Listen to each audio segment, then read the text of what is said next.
दुर्लभो सहज अवस्था सद्गुरु करुणा बिना। अनंत ब्रह्मांड नायक परब्रह्म परमात्मा आद्य शक्ति माँ जगत जननी मंचासीन जिनके माध्यम से हम एकत्रित हुए हैं, ऐसे नाम तो मुझे लेना बड़ा कठिन लगता है। स्वामी जी महाराज, आचार्य महामंडलेश्वर जी महाराज, ब्रह्म स्वरूप जी महाराज, ललितानंद जी महाराज, हमारे मध्य प्रदेश से विजय शाह जी, मदन कौशिक जी, सभी मंचासीन, अखिलेश्वरानंद जी महाराज, सभी मंचासीन अतिथिगण, सभी मेरे माता पिता बहन भाइयों, बड़ी सौभाग्य की बात है कि आज परमात्मा को समाज में अगर देखा जाए तो मैं अभी सोच रहा था कई संतों को सुनते सुनते, हमारे देश में भगवान के ऊपर चर्चा करने वाले बहुत लोग हैं, लेकिन भगवान से बात करने वाले बहुत कम हैं।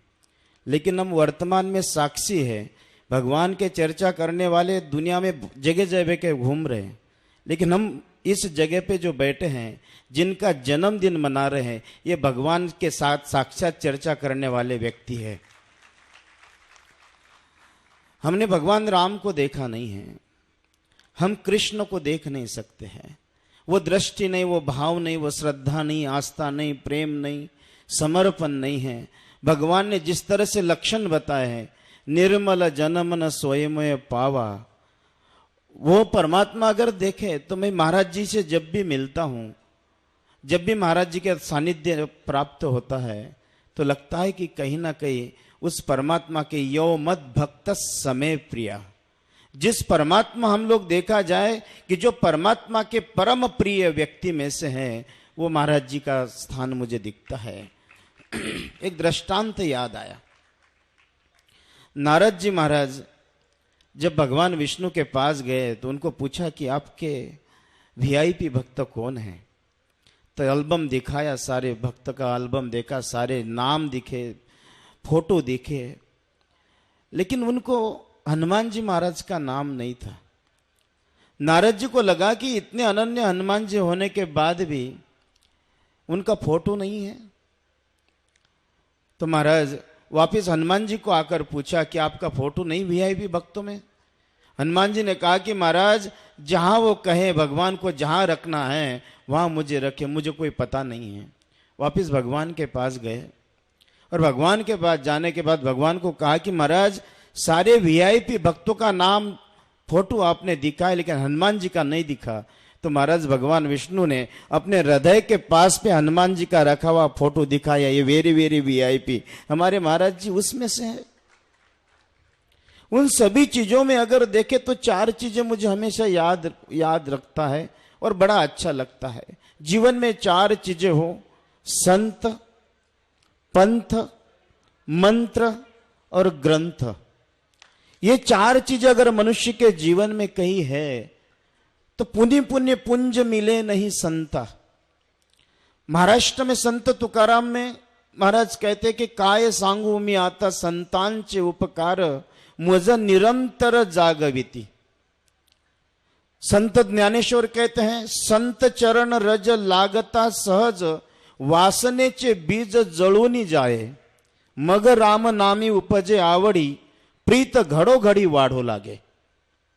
ऐसे संत का महात्म्य और परोपकाराय सतामि भूतिया, संतों के चरणों के महाराज जो निरंतर दर्शन भी हो जाए, सानिध्य भी मिल जाए, तो रावण के साथ में जब तक विभीषण जी महाराज थे तब तक लंका का कुछ नहीं बिगाड़ पाए। जैसे रावण ने विभीषण को भगाया, लंका का विनाश हुआ, लेकिन वही अपने संतों के वचनों के ऊपर दृढ़ था और परमात्मा ने दृढ़ यथात्मा दृढ़ निश्चया। जहां देखा जाए तो वहां जहां शबरी अपने गुरु के वचनों के ऊपर दृढ़ रही, तो बड़े बड़े दाढ़ी जिनको जमीन पे लगे हुए हैं कि भगवान राम किसी के पास नहीं गए, लेकिन अपने गुरु के ऊपर वचनों पे विश्वास रखा, सबको टाल कर स्वयं परमात्मा शबरी के आश्रम में पहुंचे और झूठे बेर खाए। ये संत का महात्म्य है। विदुर जी महाराज आज जिस क्षेत्र में बैठे हैं, दुर्योधन ने अपमान किया, विदुर जी महाराज वहां कौरव का विनाश हुआ। हमेशा संत कृपा झाली इमारत फळा आली। जो संत की कृपा होते ही महाराज मनुष्य का जीवन यह हमेशा परमार्थ आनंद देता है, सुख देता है, सानिध्य के साथ में सफलता दिलाता है। इसलिए कहीं ना कहीं संतों का सानिध्य हो, और महाराज जी के सानिध्य में आप लोग हैं। मुझे लगता है कि आपके जीवन में आपने कुछ किया हो न किया हो, लेकिन उस परमात्मा तक जरूर आप पहुंचे हो, ये मुझे पूर्ण दृढ़ता है। संत पंथ, पंथ मतलब कोई विषाद वैमनस्यता द्वेष वो नहीं है।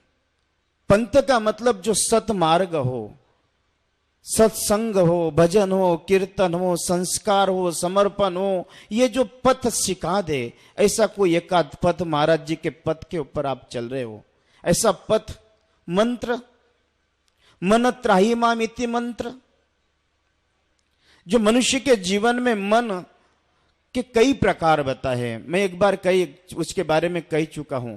मन के 12 प्रकार बताए हैं, जब मलेच्छ मन, निंदक मन, मच्छ मन, साधु मन, देव मन, परोपकारी मन, ऐसे नाना, उसके ऊपर इतना समय नहीं है। लेकिन कहीं ना कहीं भगवान ने गीता के अंदर भी कहा है, मय्या अवश्य मनोय माम नित्य उक्ता उपासते मन मना मद भक्तो मध्याजी माम नमस्कुरु। अगर कहीं ना कहीं, और परमात्मा भी स्वयं कहते हैं कि इस अपनी विभूति योग के अंदर इंद्रियाणाम मनच्चास्मि, सभी अगर परमात्मा सारे जगत में मन के मैल उतार, कबीरदास जी कहते हैं। चारों आचार्यों ने बड़ा वर्णन किया है, कई संतों ने बड़ा वर्णन किया है। कबीरदास जी का अरे मन कैसे तुझे बस में बताऊं, हाथी हो तो का उन्होंने बड़ा वर्णन किया है। लेकिन फिर भी जब इसका मन पवित्र है, जिसके मन के माध्यम से मन को 3 प्रकार की पवित्र, तन मन धन, और कोई ना कोई अपने गुरु मंत्र लेकर महाराज जी ने दिया हुआ मंत्र है। और मन को बांधने का कार्य, मैं हमेशा कहता हूं कि जब आकाश की तरह जब मौनता प्राप्त हो जाए, आकाश की तरह जब मौनता मन की प्राप्त हो जाए, तो महाराज परमात्मा को, आज इतिहास गवाह है, जिन्होंने भी हमेशा परमात्मा के पास भक्त नहीं गए, भक्त के पास परमात्मा आए हैं। हमेशा हमारे जीवन में ईश्वर तक जाने के लिए ईश्वर ने आपको कभी भी, हम लोग देखते हैं निंदा टीका टिप्पणी आरोप प्रत्यारोप द्वेष, ये तो हमारे मनुष्य के जीवन का सहज स्वभाव है। लेकिन इसमें से भी पुरुषार्थ के माध्यम से जब समत्वम योग उच्चते का है, सिया राम में सब जगह जाने की जो बात कही है, समम सर्वेषु भूतेषु के जो बात कही है, ये जब तक आपके मन के दोषों को, क्योंकि मन के हारे हार मन के जीते जीत, जब तक हमारे मन की अवस्था ठीक न हो, संसार में किसी भी जो हम लोग वस्तु प्राप्त तो हर्ष होता है, और वियोग वह दुख होता है। लेकिन सांसारिक अवस्था के साथ में मनुष्य अगर अपने जीवन में रहते हुए भी मन को अगर पवित्र करते हुए चले, तो परमात्मा सहज रूप से उसको प्राप्त हो सकते। इसलिए कोई ना कोई मंत्र ले, कोई ना कोई मंत्र का आधार अपने साथ में हो, और निरंतर सततम कीर्तयन्तो माम, ऐसा भी नहीं कि एक दिन हो जाप, जिसको कहते हैं कि मासिक जाप, साप्ताहिक जाप, 6 मासिक जाप, वार्षिक जाप, जो सततम परमात्मा ने सतत कहा है, जो सतत कीर्तन करते हुए, सतत भजन करते हुए मन को पवित्र करने का अगर कोई काम करे, तो उसके जीवन में परमात्मा सहज रूप से प्राप्त हो सकते हैं। मंत्र ग्रंथ ग्रंथियां समाप्त करता है। आज महाराज, हमारे स्वामी जी महाराज वेदों का, पुराणों का, शास्त्रों का, सभी का बड़ा अच्छी तरीके से समाज के अंदर, आज पूरे जीवन में सभी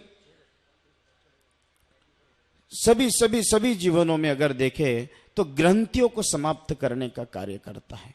महाराज जी ने वेदों का, शास्त्रों का पूरे देश विदेश के अंदर बड़े अच्छी तरीके से हमारे समाज और सनातन धर्म को ऊंचाई तक लेकर गए हैं। और चारों वर्णों के अवस्था के लोग महाराज जी के अनन्य भक्त है, जिसको हम ब्राह्मण, क्षत्रिय, वैश्य, शूद्र, जो एक संत ज्ञानेश्वर, जे का रंजले गांजले त्यासी मने जो आपुले, देव तेथेच जानावा और साधु तोची वळकावा। ये मुझे संत ज्ञानेश्वर की कहावत, उनके जो शब्दावली है वो पूर्ण महाराज जी के अंदर दिखते। जरा कुंभ में हमने देखा गरीब कन्याओं को कर्ण में उनके आभूषण प्राप्त करवाए। हमेशा कहीं ना कहीं समाज में हरिजनों के बीच में जाकर भोजन कराना, ये उन्हीं के पूरे चारों वर्ण परमात्मा उनके साथ में आशीर्वाद देकर ईश्वर ने कहीं ना कहीं, मुझे लगता है कि जहां जब जब होए धर्म की हानि, परमात्मा स्वयं जब अवतार धारण करते हैं हमारे वर्तमान जगत में, इस कलयुग में 21वीं सदी में, कहीं ना कहीं परमात्मा मुझे लगता है कि अपना प्रतिनिधित्व स्वामी जी को भेजकर देश का और समाज का उद्धार करने के लिए यहाँ भेजा है। ये उसी का परिणाम। भगवान से ये प्रार्थना करता हूँ। आज कल हम लोग दिल्ली थे और एक हमारे ओम माथुर जी और माननीय राजनाथ सिंह जी से जब चर्चा हुई तो उन्होंने कहा कि महाराज हमारा भी महाराज जी को प्रणाम कह देना, महाराज जी उनका भी प्रणाम है आपको, आप स्वीकार करें। मैं भगवान से यही प्रार्थना करता हूँ महाराज जी दीर्घायु रहे और ज़्यादा कुछ नहीं के भगवान कृष्ण के इस भूमि में, कर्म भूमि में, जहाँ गीता की जन्म भूमि में, मैं परमात्मा से यही प्रार्थना करता हूँ कि महाराज जी शतायु रहे, शतायु नहीं, निरंतर ऐसे ही समाज की दिशा और दशा को परिवर्तन करने के लिए आपका योगदान निरंतर बना रहे। मैं भगवान के चरणों में बहुत बहुत साधुवाद देता हूँ, मुझे बोलने का मौका दिया। महाराज जी के चरणों में स्थान इतना हृदय में, हम यही कहते हैं कि आपके हृदय में निरंतर हमारा स्थान बना रहे और हमारा ऐसे ही समाज की अच्छी तरह से कार्य करने का सौभाग्य परमात्मा हमको दे और आपका भी जीवन शतायु हो। इतना ही कहते हुए मैं मेरे वाणी को विराम देता हूँ। प्रभु रामचंद्र भगवान की। हमारे ध्यान योगी उत्तम जी महाराज ने बड़ी प्रशंसा की। मुझे लगा कि जब उत्तम व्यक्ति किसी की प्रशंसा करे तो उसे उत्तम बनने का प्रयत्न करना चाहिए। उसी अर्थ में मैं उनकी बात स्वीकार करता हूँ और भगवान से प्रार्थना करता हूँ कि जो सद्गुण और जो श्रेष्ठता उन्होंने मेरी बताई है, मैं उस ऊंचाई को छूने में इस जीवन में सफल हो सकूं, तो मुझे भगवान के चरणों में अधिक प्रीति की प्राप्ति होगी। मैं उनके शब्दों के लिए उनको बहुत बहुत धन्यवाद देता हूँ। माननीय मुख्यमंत्री जी आने वाले हैं।